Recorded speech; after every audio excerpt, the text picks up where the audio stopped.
Aleluia. A igreja pode se assentar nesse momento. Você pode já se assentar. E eu já convido a igreja a abrir sua Bíblia comigo em 1 Coríntios, no capítulo de número 1.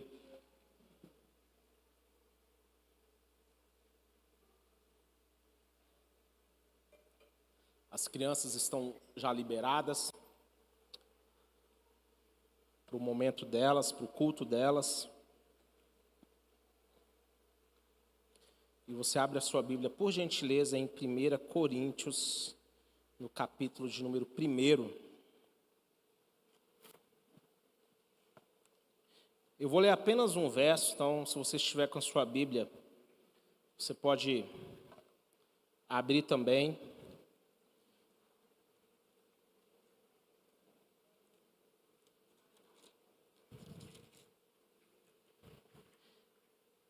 Primeira Coríntios, capítulo 1, verso de número 18. A Bíblia diz assim: certamente, a palavra da cruz é loucura para os que se perdem, mas para nós que somos salvos, ela é poder de Deus. Amém? Somente esse verso. Queridos, a cruz, ela sempre foi um paradoxo.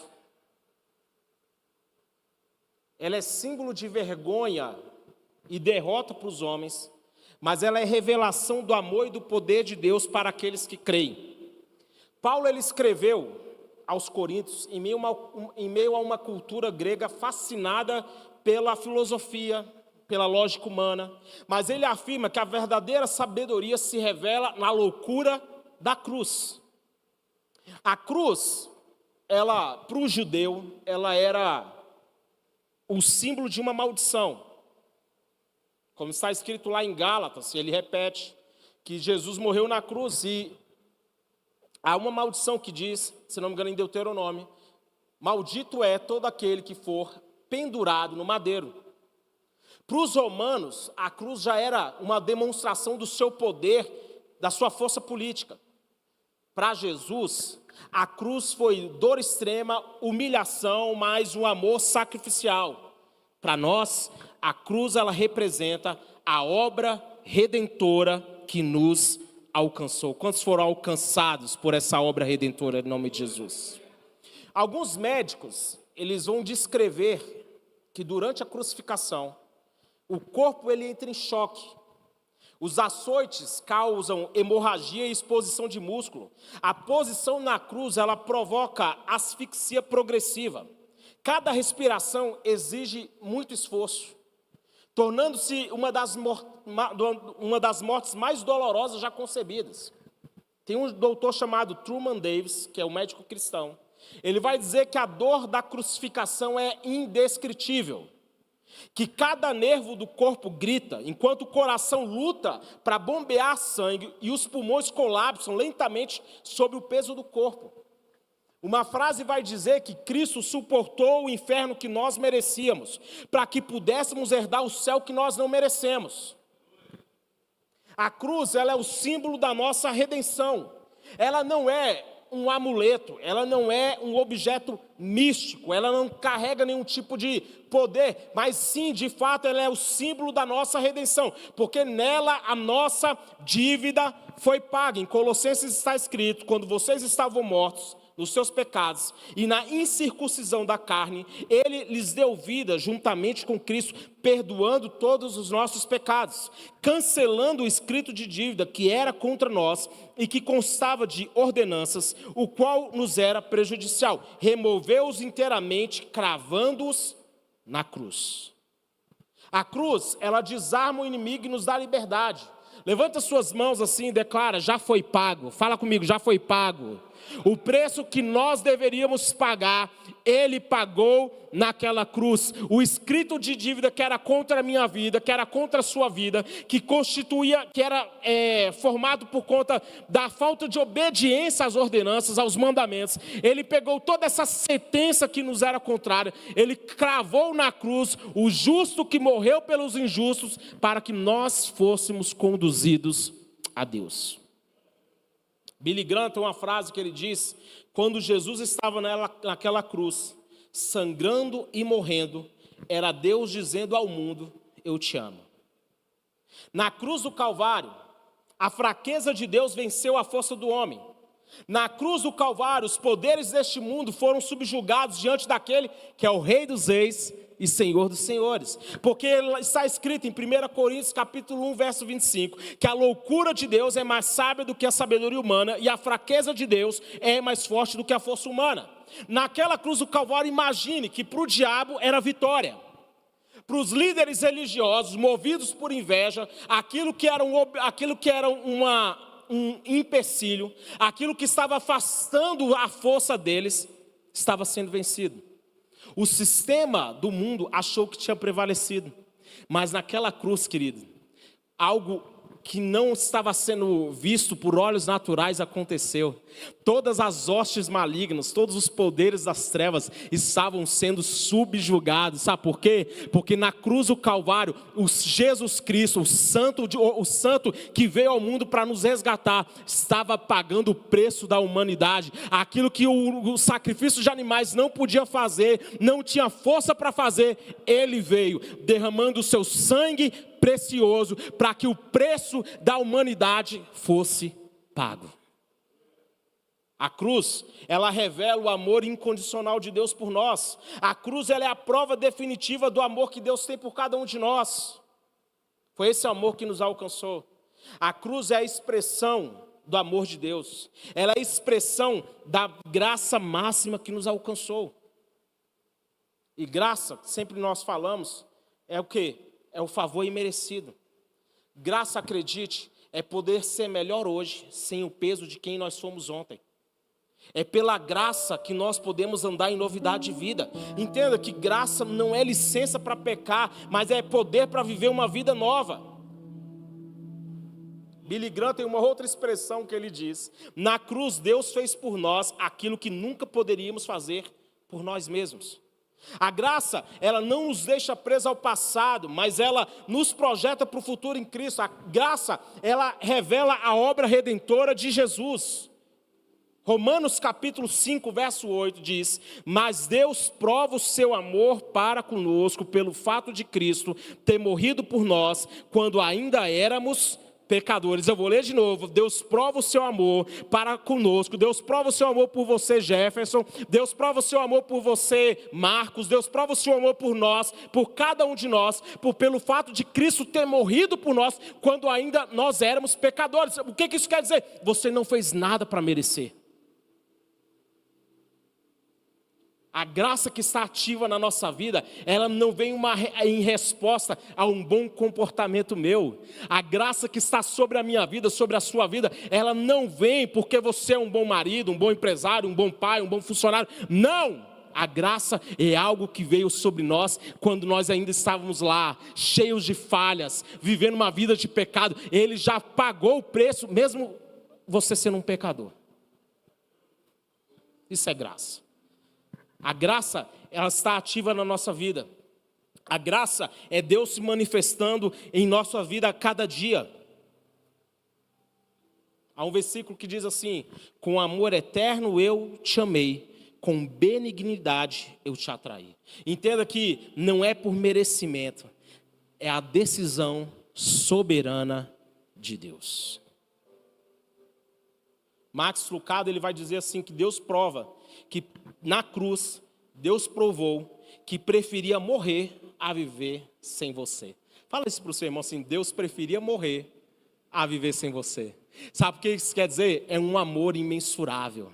É um amor que não cabe na lógica humana. Não tem como nós colocarmos dentro de uma caixinha humana e dizer: ah, eu entendi o que é o amor de Deus. Vai além da nossa capacidade de imaginar. O próprio Deus, o Criador de todas as coisas, o Eterno, Ele decidiu morrer numa cruz por mim e por você.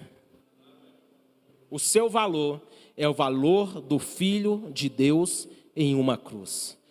Irmão, você pode ministrar isso para alguém? Fala para alguém, fala assim: o seu valor é o valor do Filho de Deus em uma cruz. O seu valor é o sangue de Jesus que foi derramado.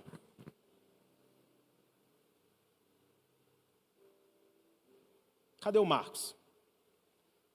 Puxa aí, meu filho. Eu já combinei antes. Puxa aí, eu quero que ele puxe. Canta essa canção.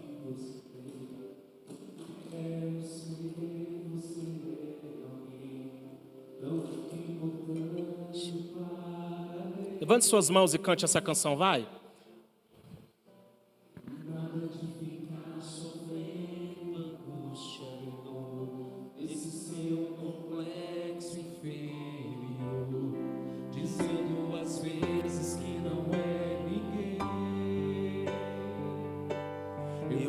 Falar do valor que você tem. Eu venho falar do valor que você tem. Ele está em você, o Espírito Santo se move em você, até com gemidos inexprimíveis.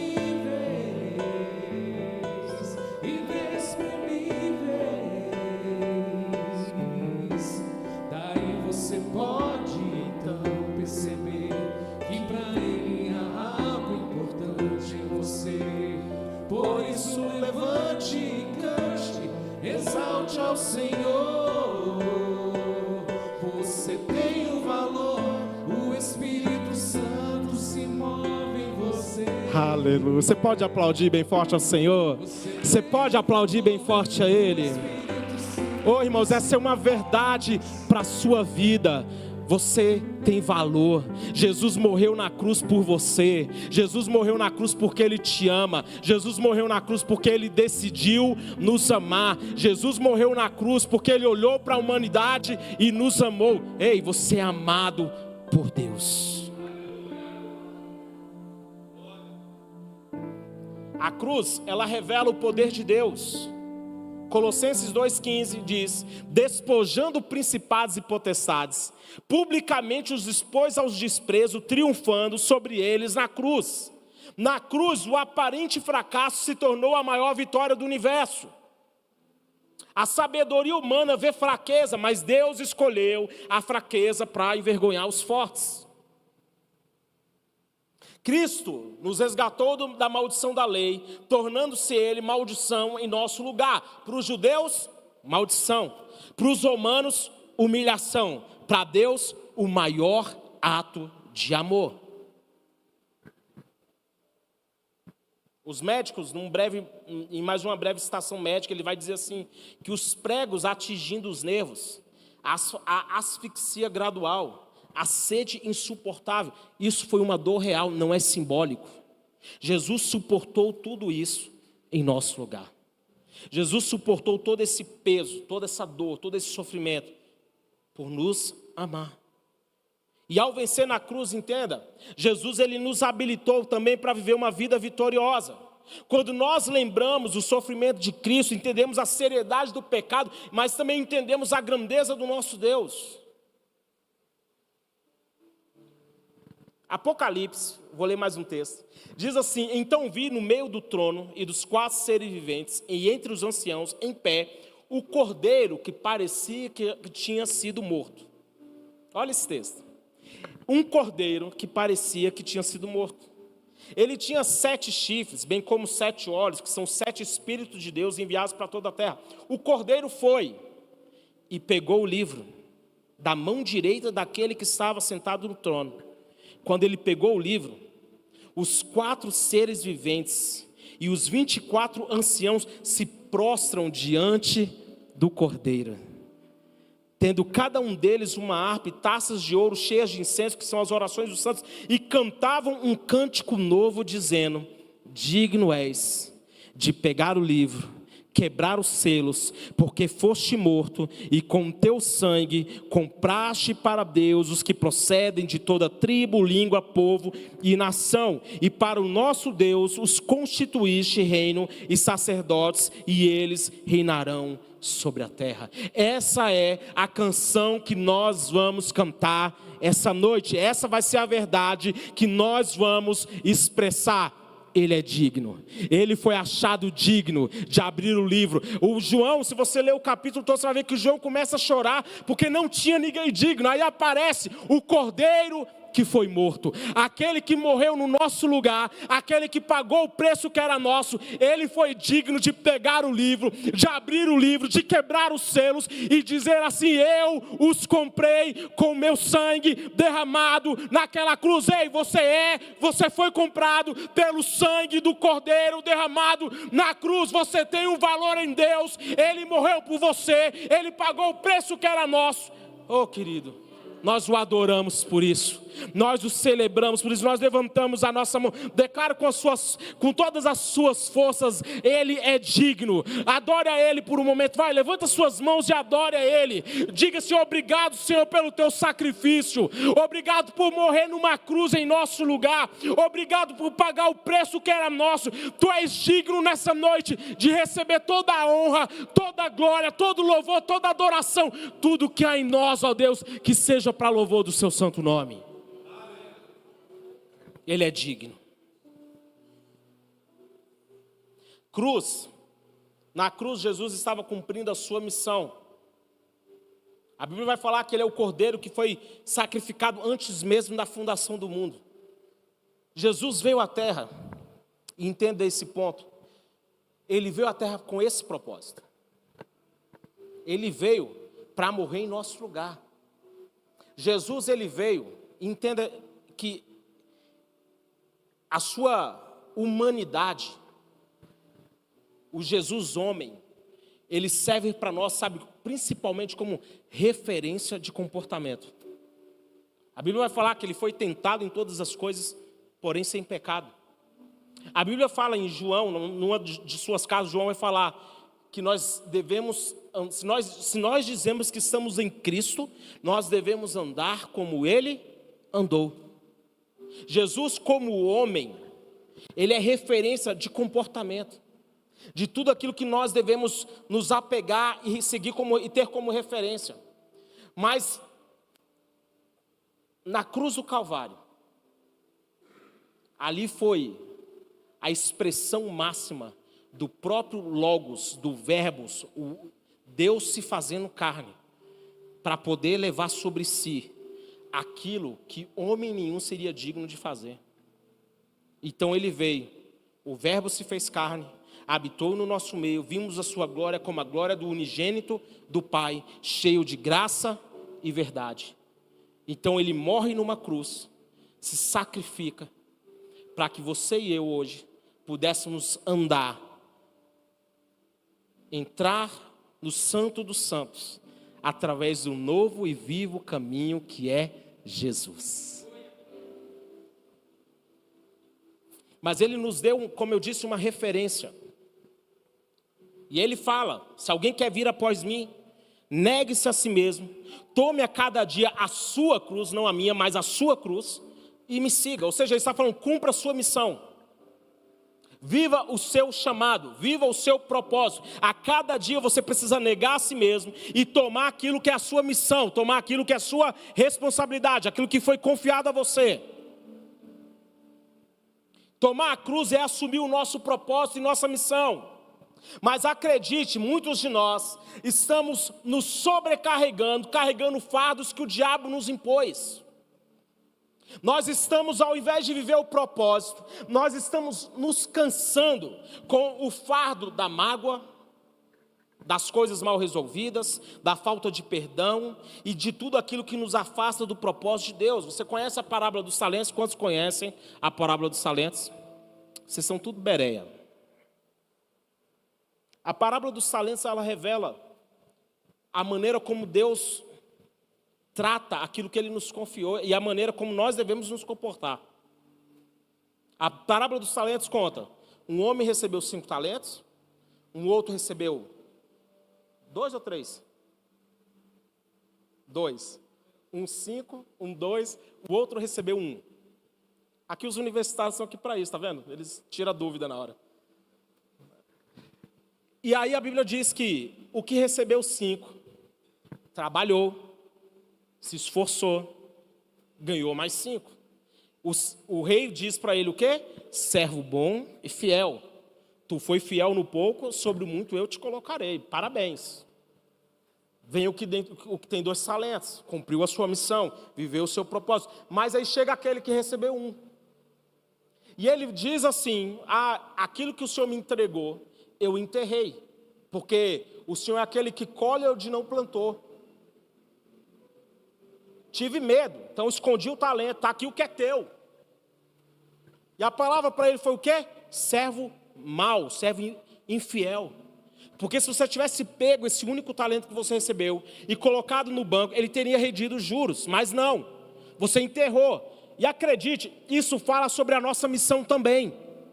Porque tem muita gente que está pegando aquilo que recebeu de Deus e enterrando, colocando dentro de um buraco e com muitas desculpas.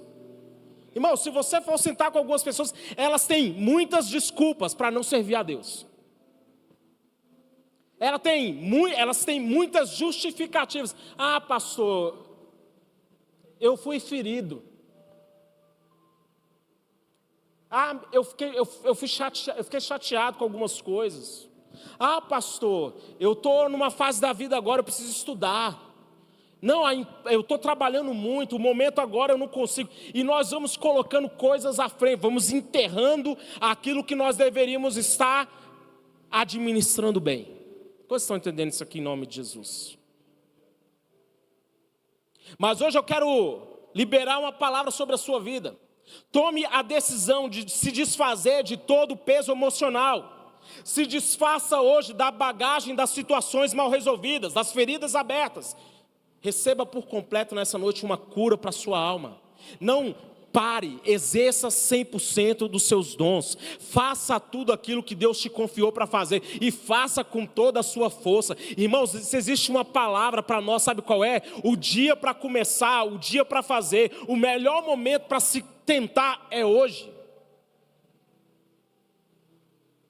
Tudo aquilo que tiver à mão para fazer, faça-o com toda a sua força. Como eu disse, às vezes nós estamos nos cansando com os fardos que o diabo impôs. Nós estamos levando bagagens extras, bagagens desnecessárias, e nós ficamos arrastando essas coisas ano após ano, ano após ano. Aí os problemas aparecem, você varre para debaixo do tapete, ou então você vai guardando lá, né? Vai acumulando. E isso vai te sobrecarregando. Sabe o que Jesus vai falar? Venham a mim todos vocês que estão cansados e sobrecarregados, e eu vos aliviarei. Eu libero essa palavra essa noite sobre a vida de pessoas aqui. Deus está dizendo, venha a mim, porque eu tenho para você alívio. Eu tenho para você um jugo suave, um fardo leve. Eu tenho nessa noite, em nome de Jesus, aquilo que é uma sobrecarga na sua vida, aquilo que tem fadigado você, aquilo que tem roubado a sua paz, aquilo que tem arrancado você do propósito, vai cair por terra em nome de Jesus Cristo, vai ser arrancado da sua vida, e você vai cumprir o propósito e a vontade de Deus para a sua vida. Uma frase, o autor vai dizer assim, que a cruz ela não é apenas o lugar onde nós fomos salvos, ela é também um modelo de como nós devemos viver. Eu encerro esse tópico com uma pergunta para você: qual a sua missão? E o que você tem feito com aquilo que Deus te confiou? A cruz, ela representa a vitória de Jesus Cristo. Ela representa vitória, ela representa esperança. Ele disse assim, está consumado. Quando Jesus tomou o vinagre, João capítulo 19, verso 30. Quando Jesus tomou o vinagre, disse, está consumado, inclinando a cabeça, entregou o Espírito. Está consumado, o termo aqui é tetelestai. E eu estudando hoje esse termo, é interessante, que o verbo significa assim, uma ação completa no passado, preste atenção nisso. O verbo representa uma ação completa, perfeito passivo indicativo. Quem é professor de português aí? Uma ação completa no passado, com efeitos permanentes e contínuos no presente e no futuro. Ou seja, foi concluído de forma definitiva e continua válido para sempre. Uau! Vou repetir. Sabe o que Tetelestai é? Foi concluído de forma definitiva e continua válido para sempre. No mundo antigo, no comércio, quando se quitava uma dívida, colocava o carimbo escrito Tetelestai, dizendo: sua dívida está paga por completo. No direito romano, ao cumprir uma pena, escrevia-se Tetelestai na certidão do condenado, dizendo: sua dívida com a justiça estava satisfeita. Na cruz, Jesus disse: a redenção foi completada. A escrita de dívida que era contra eles foi cancelada. Ele está dizendo: eu paguei o preço, o sacrifício perfeito foi oferecido uma vez por todas. Não há mais dívida, não há nada a ser cobrado. Tetelestai, ele está dizendo: eu comprei, eu paguei, são meus. E um livro chamado A Cruz de Cristo, John Stott, diz assim que a cruz ela não foi um acidente trágico, mas a consumação de um plano eterno de amor. Ele levou sobre si as nossas dores e pelas suas feridas nós fomos curados. Jesus venceu na cruz e ele desarmou os principados e as potestades. Queridos, quando nós pegamos a nossa cruz, quando nós a carregamos, os nossos problemas se transformam em testemunhos. Quando nós carregamos a nossa cruz, nós entendemos que a cruz ela não é derrota, mas ela é o anúncio da vitória final. Eu quero concluir. A cruz ela é a prova definitiva. Valeu a pena. Jesus suportou tudo isso por nós. Queridos, hoje a palavra que eu quero deixar para nós é que nós devemos assumir a nossa missão e deixar os fardos, os pesos do inimigo para trás. É viver debaixo da graça, sem ficar carregando a culpa. Porque tem gente que vive com esse peso também da culpa. Sabe o que uma das marcas que o pecado tem, irmão? O pecado, quando ele não se enraiza, né? Quando a nossa mente não fica... Eu esqueci a expressão que a gente usa. Cauterizada. Quando nós não ficamos com a mente cauterizada, ou seja, onde o pecado se torna algo natural para nós e a gente não vê mais erro. Porque o problema é esse, tá? É quando você para de enxergar o seu pecado como algo errado. Porque o Espírito Santo ele nos avisa. Não é por aí. Opa, larga essa prática. Só que quando você vai persistindo no erro, sua mente cauteriza. Mas também existe obviamente existe aquela, como eu falei, o pecado ele nos faz nos sentir indigno até de orar. Por que o pecado ele é tão nocivo para nós? Porque você para de orar, óbvio. Você fala assim, eu estou pecando tanto, Deus não vai nem responder, eu não consigo orar.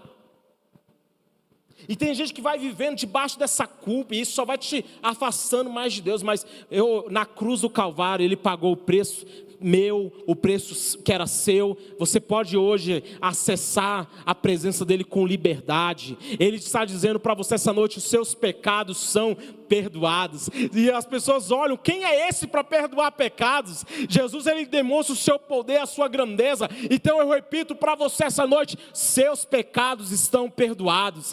Por quem? Por aquele que te amou, por aquele que pagou o preço que era seu. Se coloque de pé comigo, por gentileza. Lembre-se, a vitória já foi conquistada. Apocalipse, capítulo 5, no verso 12.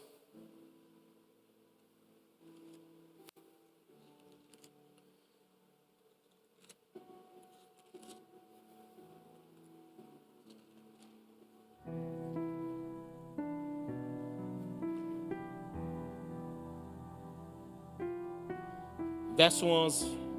Vi e ouvi uma voz de muitos anjos ao redor do trono, dos seres viventes e dos anciãos, cujo número de milhões era de milhões de milhões e milhares de milhares, proclamando com voz forte: digno é o Cordeiro que foi morto de receber o poder, a riqueza, a sabedoria, a força, a honra, a glória e o louvor. Esse é o Deus que nós servimos. O Cordeiro que venceu e que pode reivindicar as nações. A cruz, ela não aponta para o passado da redenção, mas para o futuro da esperança. A nossa esperança está onde, gente? Na sua volta. Essa é a nossa esperança. A nossa esperança está que Ele prometeu, Ele voltará. A nossa expectativa está nessa palavra. Aquele que venceu na cruz do Calvário voltará para nos buscar, e nós estaremos com Ele aonde Ele estiver. Essa é a nossa esperança. A cruz, ela não é sobre morte, mas sobre a obra redentora de Jesus. Levante suas mãos, feche seus olhos.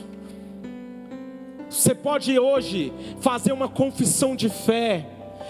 Faça essa confissão de fé. Faça: Senhor, eu reconheço o teu sacrifício na cruz por mim. Eu reconheço que o Senhor morreu em meu favor. Eu reconheço que naquela cruz do Calvário eu fui resgatado. A Bíblia fala assim que nós somos resgatados do império das trevas e transportados para o reino do Filho do seu amor. Hoje nós temos a saber a redenção, perdão dos nossos pecados. Levante suas mãos e adore como alguém que já foi perdoado. Levante suas mãos como alguém que foi redimido. Nada do que tem na sua vida hoje é motivo de vergonha. Sabe por quê, querido? Ele levou sobre si toda a vergonha, toda a humilhação. Ele pagou o preço por mim e por você, para que você hoje pudesse desfrutar. Essa é a palavra, para que você possa desfrutar da presença dele. Então nessa noite, em nome de Jesus, que as barreiras que estão em você, que impedem você de se entregar, caiam por terra em nome de Jesus. Na cruz do Calvário, você foi comprado, foi resgatado. Na cruz do Calvário, Ele te demonstrou o amor dEle, um amor incondicional, o amor ágape, o amor perfeito, o amor sacrificial. Ele pagou o preço que era nosso. E nessa noite nós estamos aqui, ó Deus, para te adorar. Nós estamos aqui para celebrar, para viver uma vida, a vida que o Senhor pagou por nós. Nós podemos hoje desfrutar da caminhada contigo. O pecado não nos aprisiona, o pecado não tem poder, o pecado não tem mais domínio sobre nós, não. Fomos comprados por aquele que é santo, por aquele que derramou o seu sangue puro. E ele disse: tetelestai, está pago, está consumado. Levante suas mãos e grite isso: tetelestai, a dívida já foi paga. Eu posso viver liberdade, eu posso desfrutar de uma vida em Deus, eu posso viver o melhor que Deus tem para mim, o melhor que Deus tem para minha família. Eu creio que Deus vai fazer a obra completa na minha casa, a salvação sobre o seu marido, sobre a sua esposa, a salvação sobre os seus filhos, libertação de vício, libertação de doenças.